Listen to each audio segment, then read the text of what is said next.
Thank you, Lynn. And it was really nice to see some new faces and see folks that I volunteer with the Citizens Climate Lobby.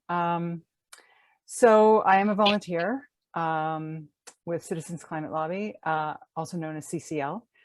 Just a little bit about it. It is a nonprofit, nonpartisan grassroots advocacy organization, and its mission is to create the political will for a livable planet. And it's also to help people claim their personal and political power. And since 2010, I and we as a group have lobbied for our carbon pricing system called carbon fee and dividend, which is similar to the current federal model, which we helped to bring about.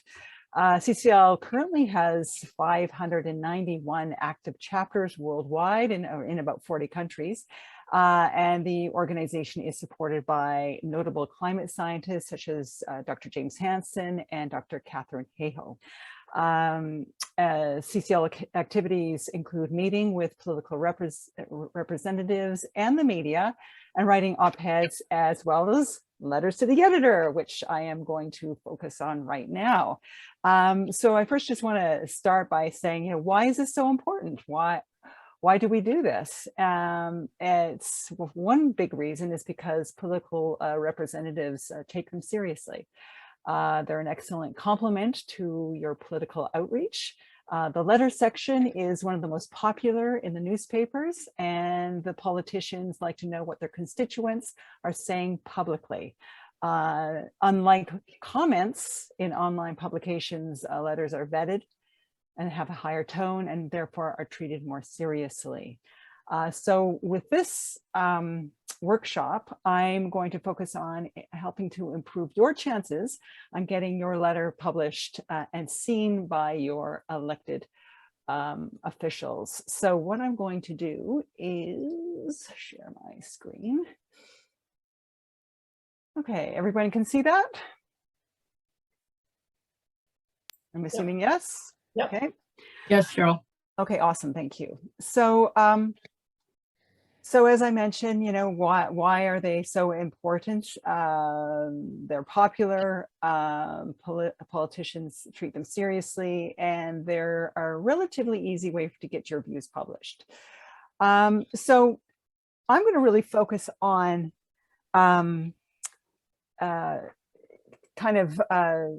strategies that will help increase your chances of actually getting published. It's not like one of these things where if you're upset or interested in advancing an idea or a solution or anything like that, of sitting down and just dashing off a letter to the editor and sending it off. They're very picky in terms of what they're going to print, and what they always print usually is letters that respond to articles or editorials in the newspaper. And there is a hierarchy to this. So usually the top two are actual editorials. So this is the official stand of a newspaper that they will take. It's the voice of the paper. Very important. The other, and I would say of equal importance, is front page story. So what the paper has deemed as important. So those two, responding to either an editorial or front page news, increases your chances of actually getting published. Followed by columns written by staff members. They appear usually in the main section of the paper or the Insight, depending if it's, say, at the Globe Mail or the Toronto Star. And they usually have a readership, a followership. They're usually quite popular. Followed by locally written op-eds. These are opinion pieces written by people out in the community. Usually they have a standing. They could be academics, they're professionals, they're important voices in their field. And also other letters to the editor as well.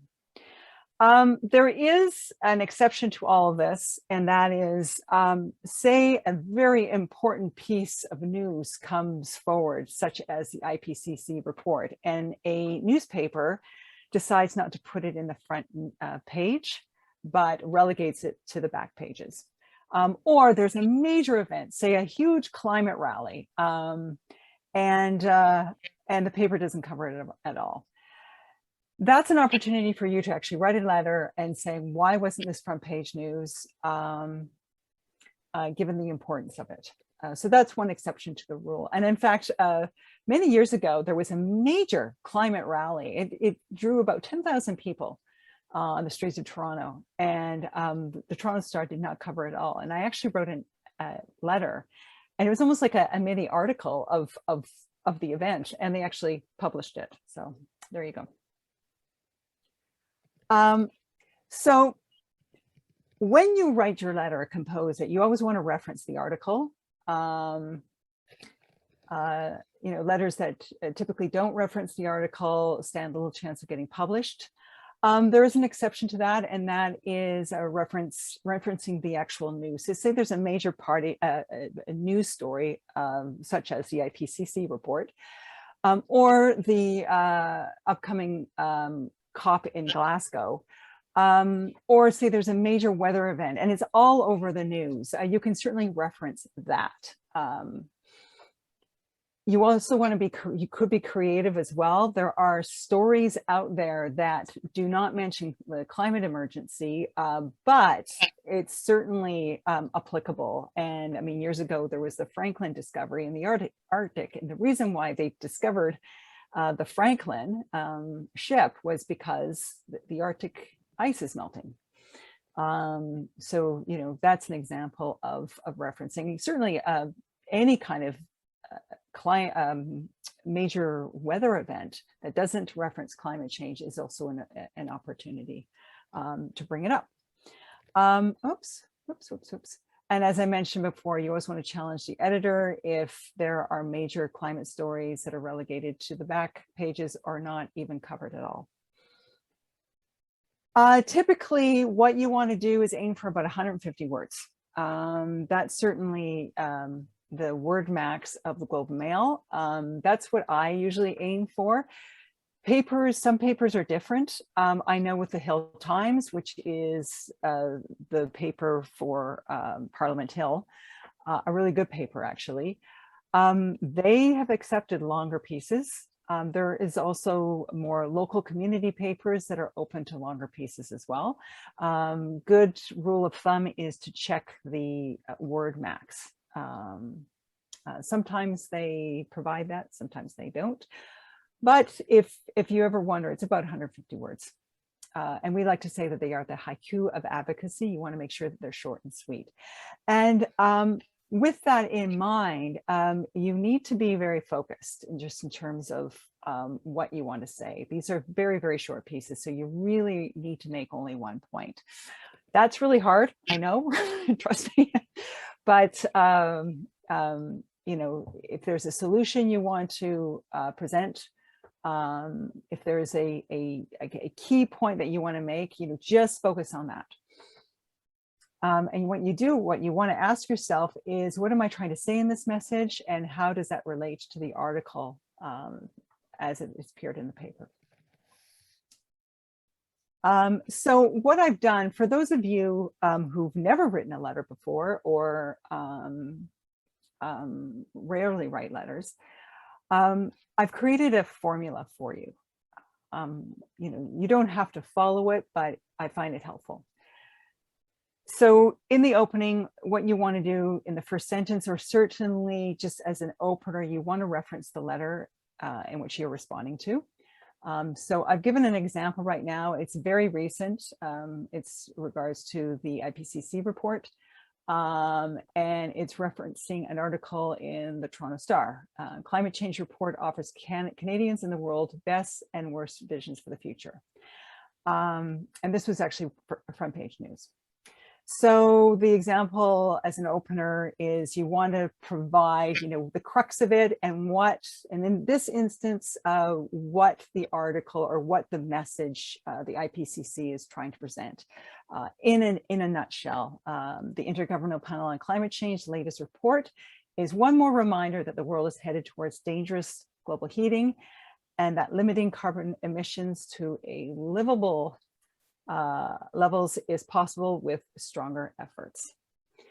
So you really want to frame it up and always remember, consider that the reader that you are trying to reach knows nothing about this.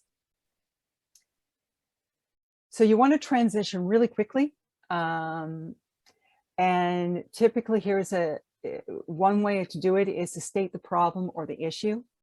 So this is an example. Canada, as an example, must concede that there is no future in its fossil fuel sector, the growth of which has thwarted its emissions reductions efforts.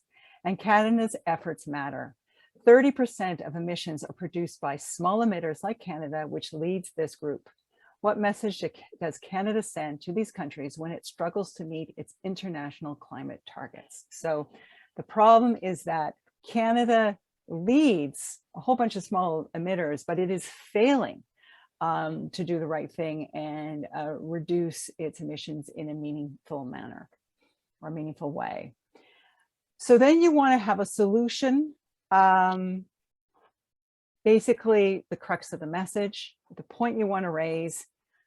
Conversely, on the other hand, what message would Canada send if it, as a fossil fuel rich country, develops a credible plan to retire the sector while leading in green energy development? And then you want to close the letter, finish up strong, either by referring back to a point raised in the letter, maybe your opener, or with something clever. And so the letter raises a question: what message does this send? Quite a powerful one. It is imperative that Canada lead by example. So that's kind of a little formula for you to follow, if it helps. And to conclude, it's important to remember you can't say everything in one letter. There's simply just no room for it, and it muddies the message. You always, when you submit your letter, you want to include your full name. And the newspaper will want your mailing address and your phone number. It won't publish it, but it needs to verify your letter. In the past, we would get a notification from the letter editor, sometimes saying, I plan to print this. That rarely happens these days. Think about or consider sending it to multiple papers if the article is syndicated. And how do you know if this article that you're responding to is syndicated? Well, looking at post-media papers, some of the articles actually are, and these are, it's the right of center newspapers, the National Post, all the Sun papers. Press Reader is a great tool. I'm not too sure if you're familiar with it. If you're a member of the Toronto Public Library, go in and go online and type in Press Reader in the search function, and it will come up, and you will have access to newspapers from around the world for free. And this is actually their print editions so that you can actually see them digitally. And that will give you a sense of what's on the front page news, or what's making the front page. And also what articles are actually syndicated.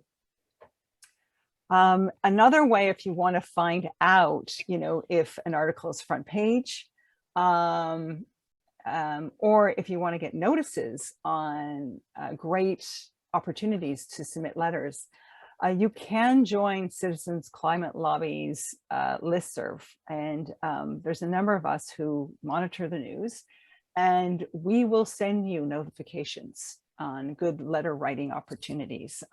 Mostly it's focused on the Toronto papers and the national papers, but we're broadening, and there are some people from other cities who are letting us know about opportunities there as well. So if you're interested, please follow up with Lynn directly, and she will send me your email. I'll put my email right in the chat right now. Okay. Perfect. Thanks so much, Lynn. And then if you are published, congratulations. Remember to email your published letter to your elected officials and copy relevant ministers, and of course to share on social media as well. Usually if you actually mention your MP or a minister, it will automatically pop up for them. But this is a great way of letting them know that that you've had a letter published, and is particularly the views that you wish to share with them. Typically what I do is I share mine on social media. My MP is very active on Twitter, so I will share it and copy him, and he usually likes it, which is always a good immediate indication whether or not he's received it and hopefully read it, not just liked it. Great, so that concludes my presentation. I'm happy to address any questions you may have.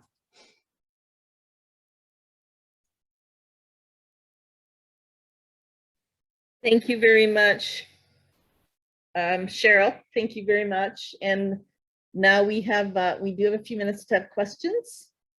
So if people have any questions or comments, if you've ever had one printed and you want to comment on what it was like, just put in star in the chat, or use that reaction button at the bottom there, bottom right, and raise your hand with that, and then it should show up for me, because we have 20 people here. Okay, I've got one asterisk there from Dawn, 350. Hi, yeah, actually I was very lucky. I just got something published in the Toronto Star, and now that I look at your list, I think it's because it referred to the editorial. I got really, they were gushing over the race to space, the billionaires thing, and I just thought it just completely missed the whole, you know, environmental problem, climate problem, social equity problem. So I did manage to get interestingly, like a few different points in there, like not just climate, you know, kind of thing. So anyways, Okay, well, that's good. Yeah. So yes, your hierarchy is very helpful now that good. I know it moving forward. Yeah. Great. And that's also a really good example of taking something that does not relate to climate, but raising a point around it. So bravo. And yeah, you know, when I say it's a good rule of thumb to keep focused. And sometimes even when you're focused, there could be several points within that, but just note that, you know, you do have limited time. And hey, if you were able to comprehensively put together a bunch of points, all the power to you. That's great. Okay, Diana Gibbs is asking, do you share your letter with elected politicians only after it is published? I have, but you know, you can, hey, you know, you can always share it. But I mean, I typically myself don't do it, because then it's saying this didn't get published, but I wanted to share this with you anyway. And there's, you know, there's no shame in that. I think, or you could send it, you could copy them when you send it in. You could say, I'm sending this letter to the Globe and Mail or whatever, right? That's a really good point. You could just, as soon as you send it to the Globe and Mail or whoever, you say, you can copy it and send it to your elected official and say, by the way, I just sent this off. That's yeah. Okay, Laura, you have a question? I do. I have a comment. One of the most helpful things that I've heard recently in a CCL meeting is just write the letter. It doesn't matter if you get published, because maybe if there are 10 letters, they'll pick one to be published, but you are one of the 10. Maybe you didn't get published, but maybe you are one of the ones that showed this is really important and I'm writing a letter. So it may still help the team effort, if you will. And then Kathy had a question, Cheryl, on the, so can you get Press Reader from home with just using your Toronto Library card? Is that how you do it? Yeah. Absolutely. It's, yes. And also, Laura, thank you so much for pointing that out. I should have included that in the presentation. It's a really good point. Write the letter. And if anything, if you don't get published, you get an assist, because imagine you're the letter writer and you get all these emails, letters that are about the same things, making relatively the same points or addressing the concern. You can't print all of them. You're going to print a few, but the fact that you've received quite a few letters, you're definitely going to want to print one or a couple of them. So yeah, it's a really good point. And a press reader does bypass the paywall, right? That's the question. Totally. There. Yeah, that's the thing. We always encourage, like, if you're able to afford to subscribe to at least one newspaper, please do. But I understand, not everybody can. But we're activists, right? And we need to get this message across. And press reader is just a wonderful tool to help assist you with your letter writing. Can I just pass along that Alan has a question of whether you put your name of your organization. Does that strengthen your letter or Great not? question. You know what? You can, absolutely. And it's sometimes, if it's, for example, in the Hill Times, Kathy Orlando, who's the national manager of CCL, has been quoted on lobbying. And this is a great opportunity to, write, well, as a citizens climate lobby lobbyist myself, I can blah, blah, blah, blah, blah, right? Typically, I don't, because I want the public to see just a citizen writing about this issue, right? Sometimes when you affiliate yourself with an organization, they might just go, oh, there's another environmentalist. Nothing wrong with environmentalists. I love environmentalists. I am one, but sometimes it might be more powerful, not to include your affiliation. Yeah. Of course, if you're now, you want to be always transparent, right? So if you're actually writing about your organization, you really do need to mention in your sign up that you are a volunteer. Yeah, I have seen letters get printed that are from, let's say, 3 different names in an organization.